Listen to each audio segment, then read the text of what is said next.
बिस्मिल्लाहिर्रहमानिर्रहीम। अस्सलाम वालेकुम माल व्यूअर्स।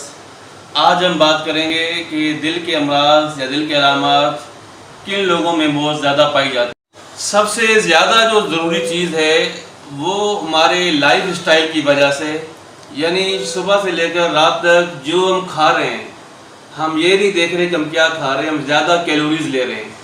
चाहे वो फास्ट फूड हो, चाहे वो ऑयली फूड्स हो, चाहे वो मीठे का ज़्यादा इस्तेमाल, एक्सरसाइज का न होना, वॉक का न करना, ये जो हमारे तर्ज़ ज़िंदगी है, हमारे तर्ज़ ज़िंदगी की वजह से दिल की अलामात बहुत आम हो रही हैं, बच्चों में भी, बड़ों में भी। और पहले सिर्फ बुढ़ापे में होती थी, अब ये नौजवानों में ये अलामात आम इसलिए हो रही हैं कि तर्ज़ ज़िंदगी वो हमारा ठीक नहीं है। जब तक हम तर्ज़ ज़िंदगी अपनी कैलोरीज हाई इंटेक के बजाय गुड कैलोरीज जो हमारे सेहत के लिए अच्छी चीज़ें हैं वो नहीं लेंगे, तब तक दिल के अमराज बढ़ते जाए।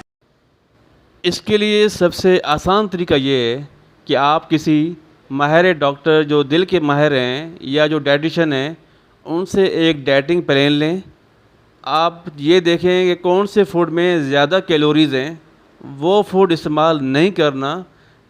कम कैलोरीज़ वाले फूड, कम कैलोरीज़ वाले अशिया का इस्तेमाल करना है। इससे हमारी कैलोरीज़ भी बैलेंस हो जाएंगी और जो दिल के मर्ज़ बढ़ने का रिस्क फैक्टर है वो भी उससे काफ़ी हद तक कंट्रोल हो जाएगा। दूसरा, हमारी फ़िज़िकल एक्टिविटी ज़्यादा से ज़्यादा होनी चाहिए।